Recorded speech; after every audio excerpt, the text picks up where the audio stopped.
Oi! Esta é a 12ª aula síncrona da disciplina de Controle e Automação de Processos Químicos 2 do segundo período de 2020. Hoje eu tratarei do assunto boas práticas para a segurança de plantas industriais químicas do ponto de vista do controle e automação. Então, nós sabemos que as indústrias químicas e de outros processos de manufatura têm desempenhado um papel muito importante no desenvolvimento de bens e serviços que são componentes-chave da sociedade tecnológica moderna. Então, nós estamos falando de produção de alimentos, de energia baratos, de materiais sintéticos, de produtos farmacêuticos e de dispositivos médicos, por exemplo, né? Só para citar alguns dos benefícios do processamento industrial. Mas existe uma desvantagem nesse desenvolvimento todo, né?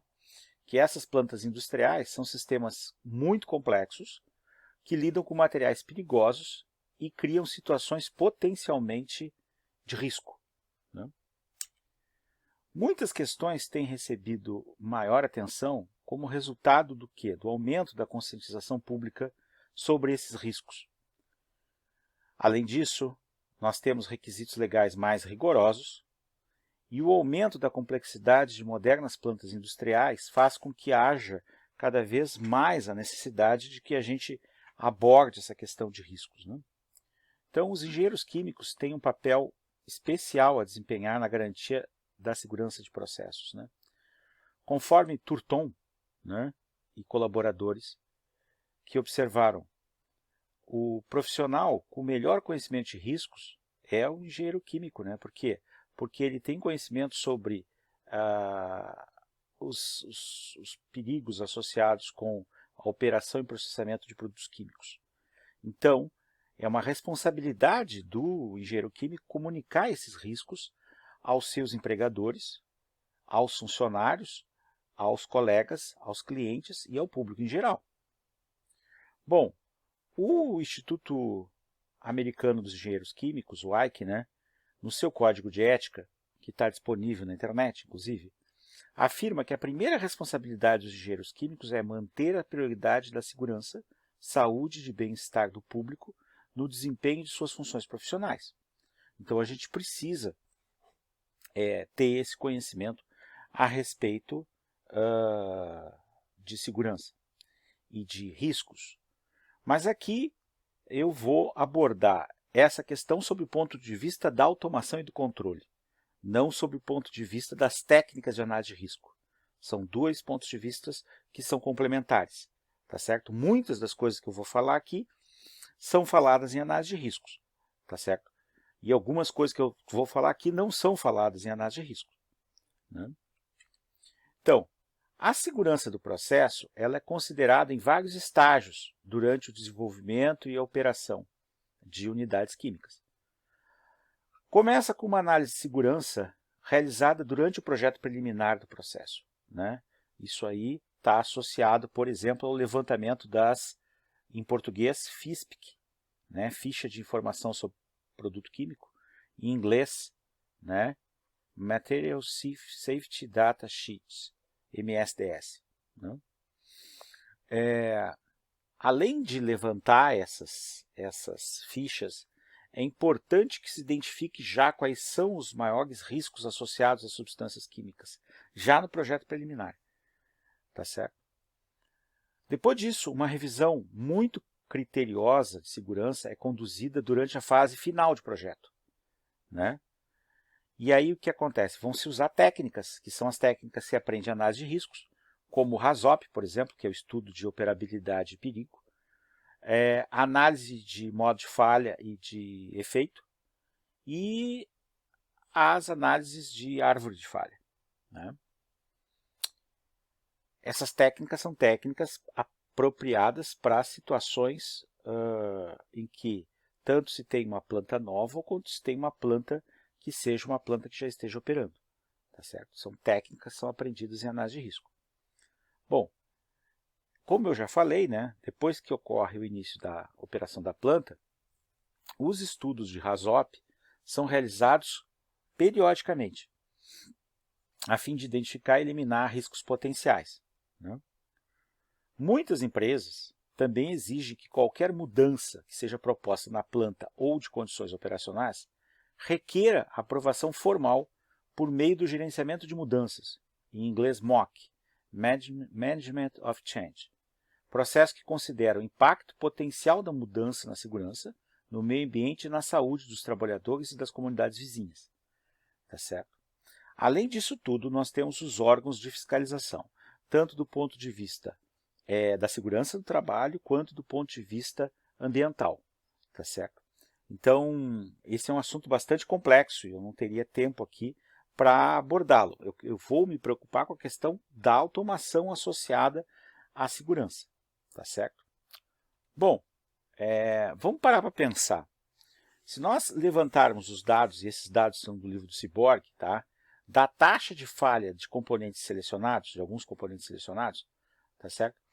Uma válvula de controle, por exemplo, ela falha 0,6 vezes por ano. Ou seja, eu vou precisar de 2 anos, em média, para ter uma falha de uma válvula. Tá certo? Agora, em compensação, um cromatógrafo gasoso, ele falha, em média, 30 vezes por ano. 30 vezes por ano. Ou seja, eu vou ter mais ou menos entre 2 e 3 falhas por mês de um cromatógrafo gasoso. Então, observem que a taxa de falha de um cromatógrafo gasoso ela é muito significativa. Tá certo? Bom, o que acontece? Essa informação está aqui para a gente observar que é importante se ter uma informação a respeito das taxas de falha dos equipamentos de instrumentação. Tá certo? Bom, nas plantas químicas, tá?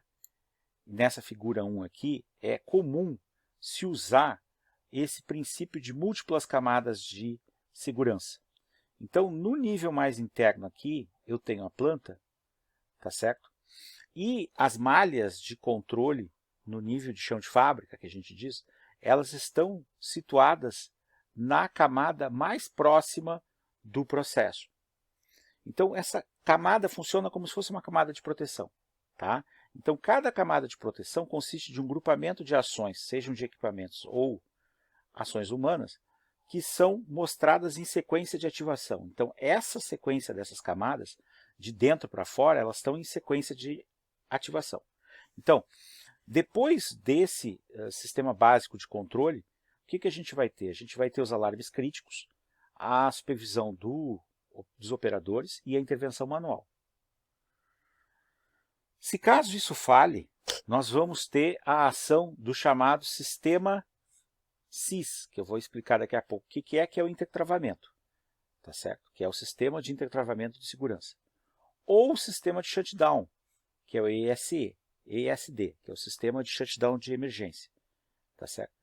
Se nem o intertravamento ou o shutdown funcionarem, nós vamos ter a questão da proteção física dada pelos dispositivos de alívio.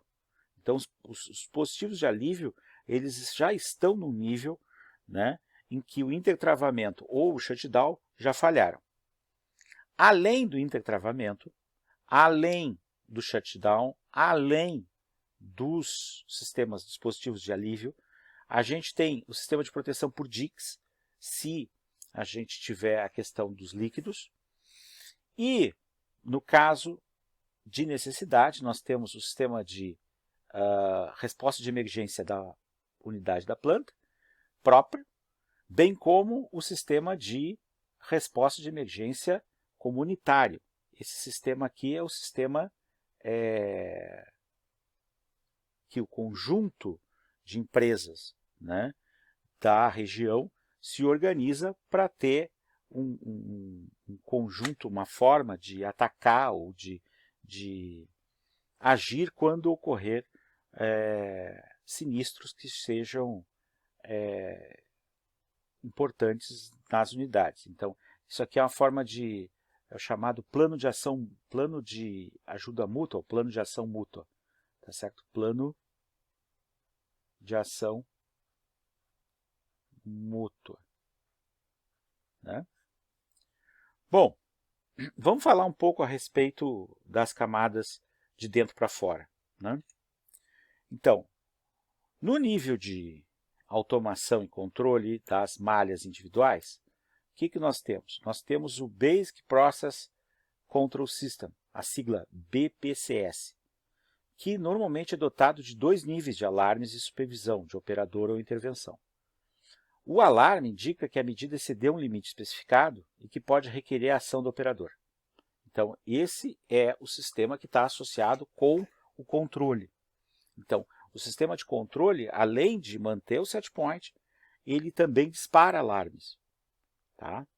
Bom, no caso de que seja identificada uma questão de falha, né, o intertravamento entra em ação. O que é o intertravamento? O intertravamento, que é o Safety Interlock System, é um sistema instrumentado de segurança capaz de realizar a trava do sistema, como o nome está dizendo, o intertravamento.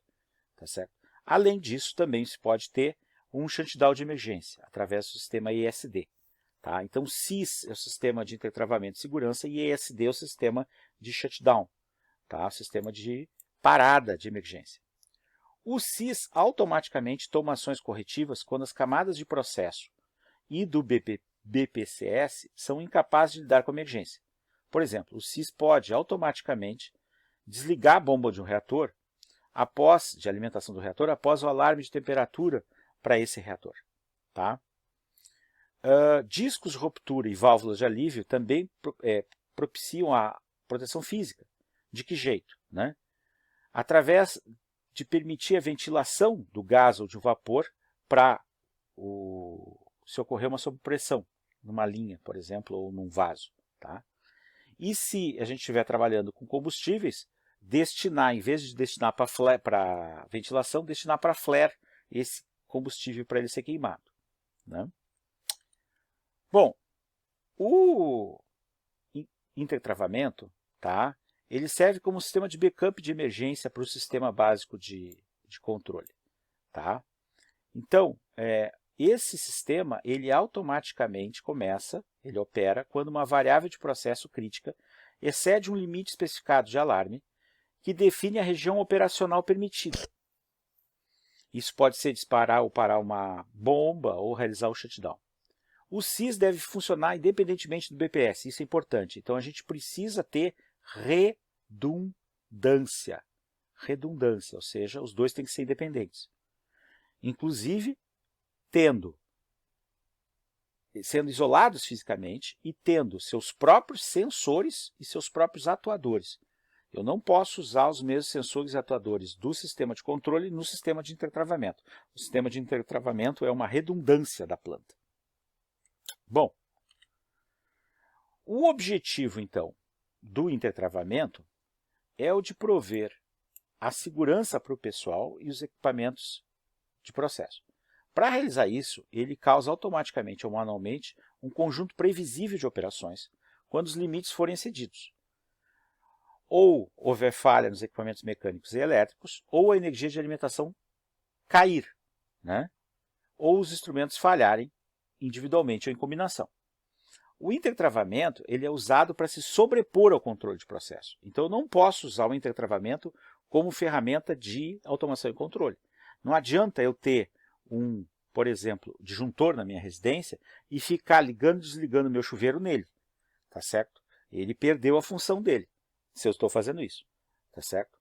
Eu não vou fazer o acionamento elétrico do chuveiro num disjuntor. Tá? O intertravamento é usado para superposição ao controle de processo e por isso deve ter as fontes, como eu já falei, isoladas e independentes, de modo que seja improvável uma falha simultânea dos dois sistemas. E por isso que se faz redundante, para que não haja essa possibilidade de falha.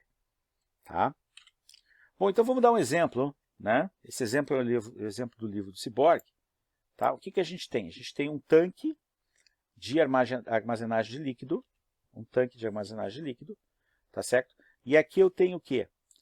Eu tenho uma chave de nível baixo, de acordo com a norma ISA, né? E essa chave dispara, né, um interruptor solenoide, que desliga essa bomba, que é a bomba na saída.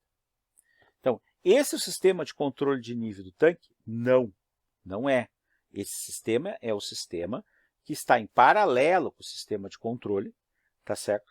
E que vai ser acionado se esse alarme aqui disparar, tá certo? Então, esse sistema solenoide aqui, e a alimentação elétrica dele, e a ligação dele, não faz parte do sistema de controle. Esse sensor aqui é do sistema de controle? Não. Isso aqui é a mais que o sistema de controle. Tá certo? Isso aqui é o sistema de intertravamento, né? Vamos dar um outro exemplo. Um sistema de intertravamento de alta pressão. Tá certo? Então, a gente tem um armazenamento de gás. Aqui está a entrada do gás, né? E aqui a gente tem a saída do gás, né? Então, a gente tem aqui um PSH, o Pressure Switch High, ou seja, um interruptor de pressão alta. Interruptor de pressão alta. Esse interruptor de pressão alta, ele se comunica com essa válvula solenoide. Essa válvula solenoide, no caso sob pressão, ela vai destinar o gás para chaminé de flare. Tá certo? Para chaminé de flare. Então, o fato de o flare existir é uma medida de segurança. Tá certo? E quando a gente vê o flare funcionando, significa que está tudo bem, né?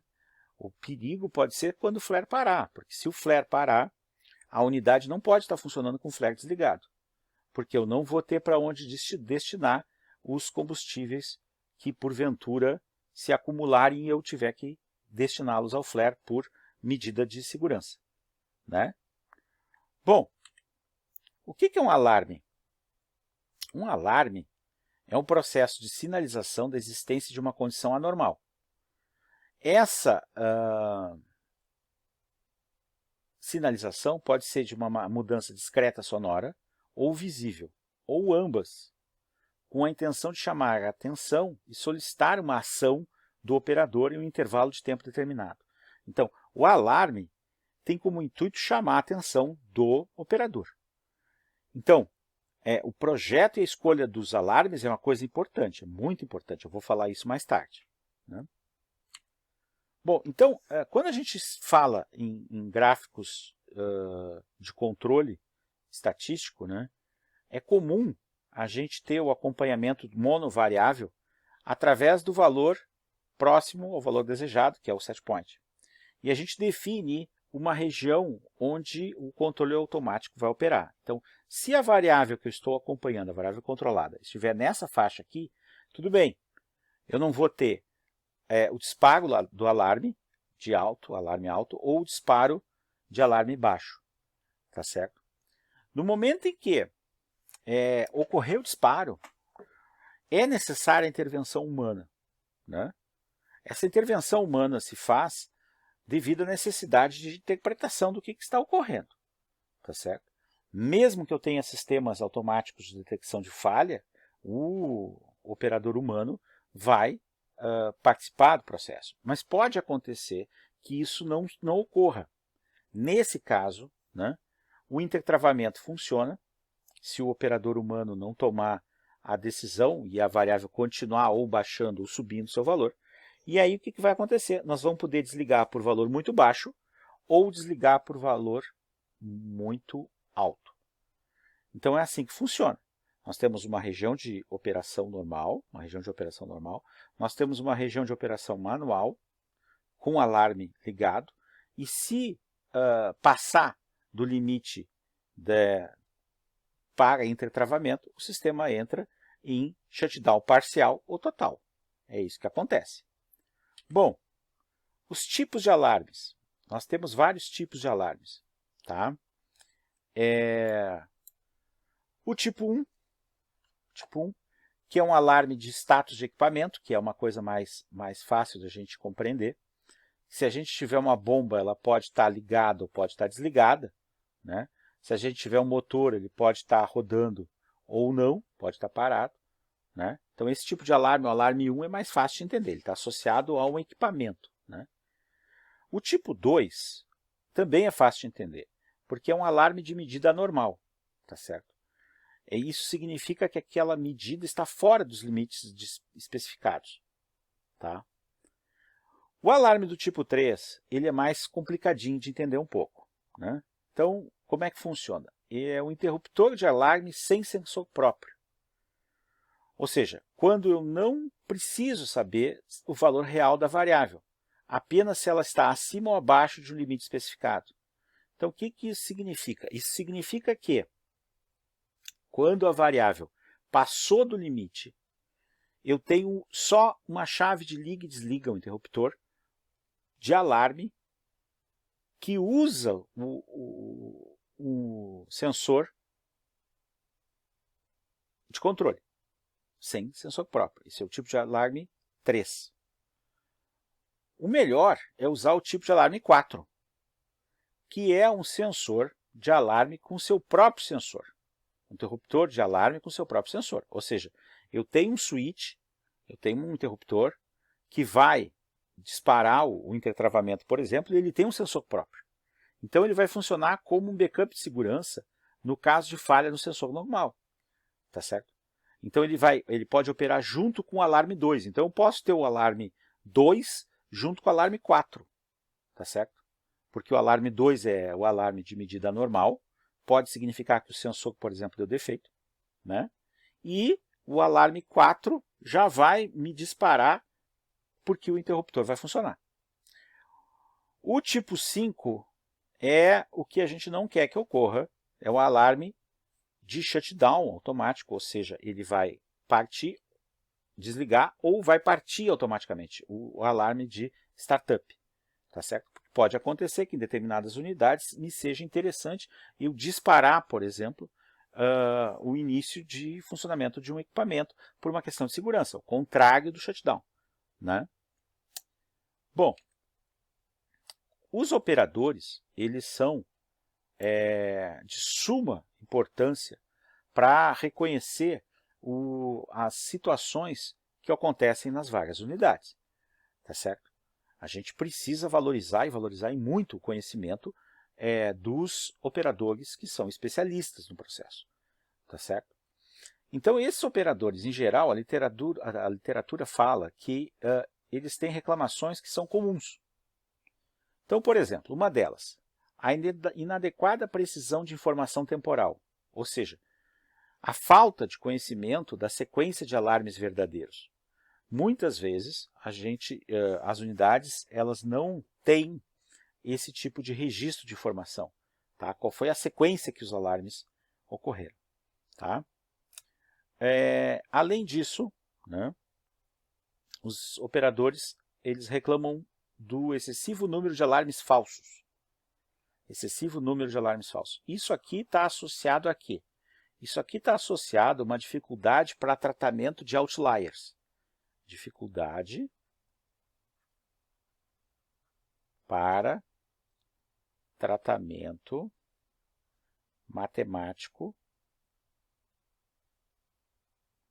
de outliers.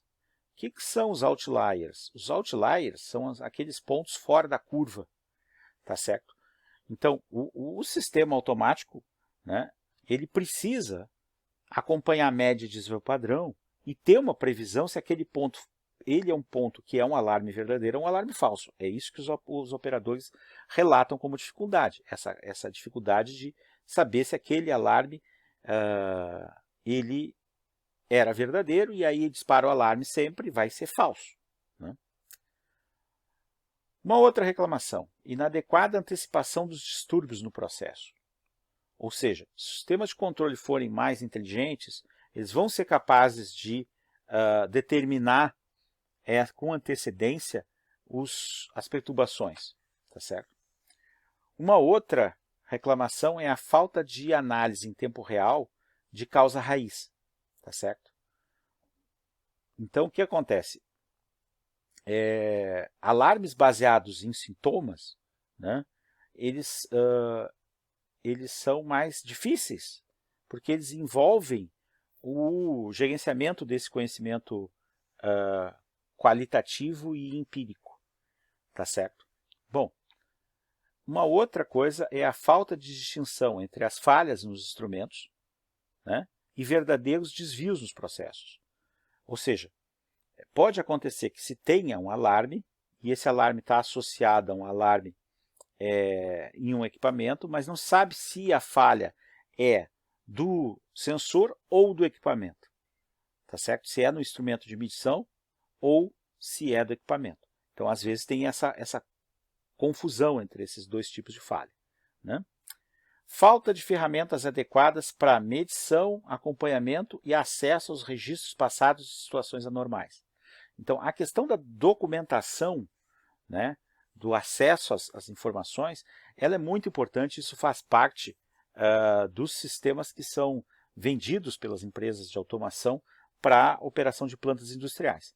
Tá certo? É muito importante a gente ter como acompanhar o chamado sinótico, né, o quadro sinótico do que aconteceu com as variáveis no passado, tá certo? Para a gente poder ter ideia, e isso vai permitir que a gente melhore o conhecimento para poder resolver a questão da falta de análise em tempo real e reduzir o número de alarmes falsos, e até permitindo que se identifique quais são as causas efetivas das falhas, né? As causas raiz. Bom, esse aqui é um exemplo em que ele está aqui para mostrar o caso da proteção física, tá certo? Proteção física. Então é um caso de uma linha de uma unidade de vaporizador de cloro, tá certo? Então o cloro líquido, né, é alimentado no sistema. Aqui tem o sistema de alimentação.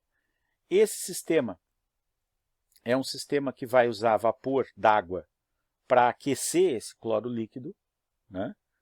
E o vapor vai ser usado numa unidade. Então aqui a gente tem a saída do vapor, né? Ora, a pressão é controlada nessa malha aqui de controle de pressão, tá certo? E essa válvula é uma válvula de controle de pressão, né?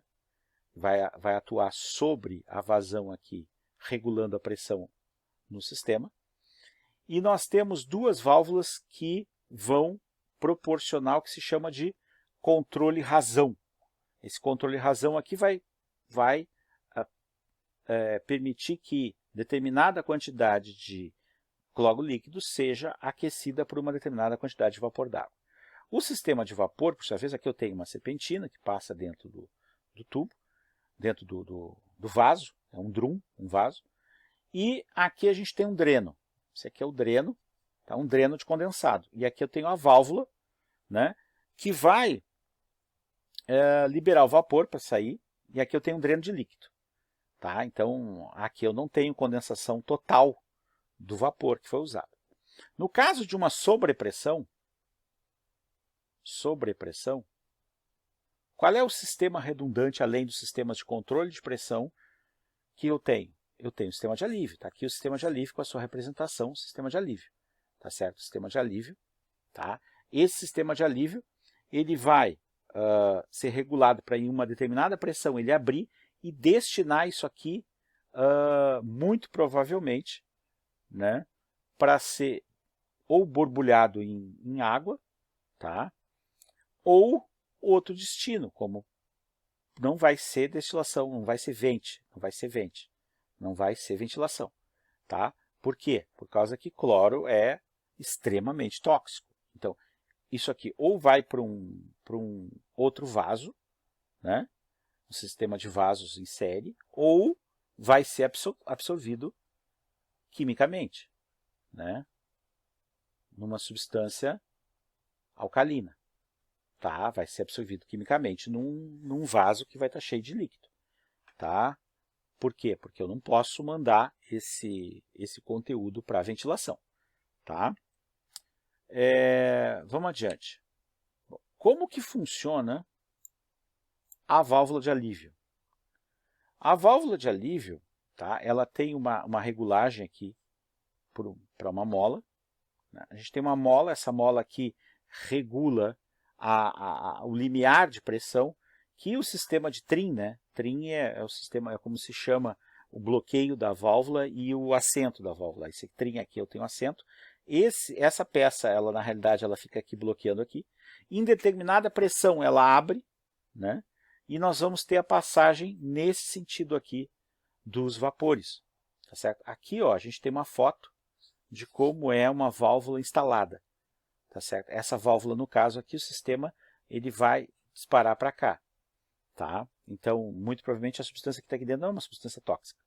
Tá certo? A gente pode ter válvulas de alívio, por exemplo, para linhas de ar comprimido. Inclusive lá no laboratório nós temos uma válvula dessas, e quando ligam o compressor do prédio, né, é muito comum a gente ter essa válvula de alívio funcionando, e as pessoas até se assustam, porque ela abre, né, ela abre de forma súbita, e aí ela provoca um som interessante, as pessoas até se assustam. Todo mundo que teve a vivência de ficar no laboratório lá já tomou susto com essa válvula de alívio.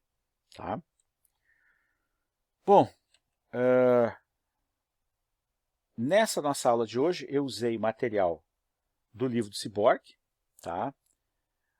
Eu usei também o material disponível nesse site aqui, feito pelo senhor Carlos Alvarez, tá certo? Sobre sistema de intertravamento. E usei o material do Ike, tá certo? A respeito de como as válvulas de alívio funcionam. Né? Então, eu vou encerrar. Hoje eu falei a respeito de boas práticas de segurança do ponto de vista de controle. A gente viu que o conceito está associado às camadas. Nós temos vários níveis de camadas, tá certo? Nós temos o nível de camada, o nível de processo. Aí a gente tem o nível associado ao BPCS, o Sistema Básico de Controle de Processos. Aí nós temos o nível de sistema de intertravamento, né? Com também a possibilidade do ESD, o sistema de shutdown. Aí depois nós temos o nível de proteção física associado a alívio, né? Através de disco de ruptura ou de válvula de alívio. E aí, por fora disso, nós ainda temos os diques, se nós tivermos questão de vazamento de líquido. E aí, nós temos o sistema de resposta de emergência da empresa, né? Então, resposta de emergência. E por fora de tudo, nós teríamos o plano de ação mútua, o plano de ação de contingência mútua. Né?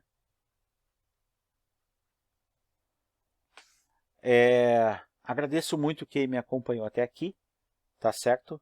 Meu muito obrigado, fiquem bem.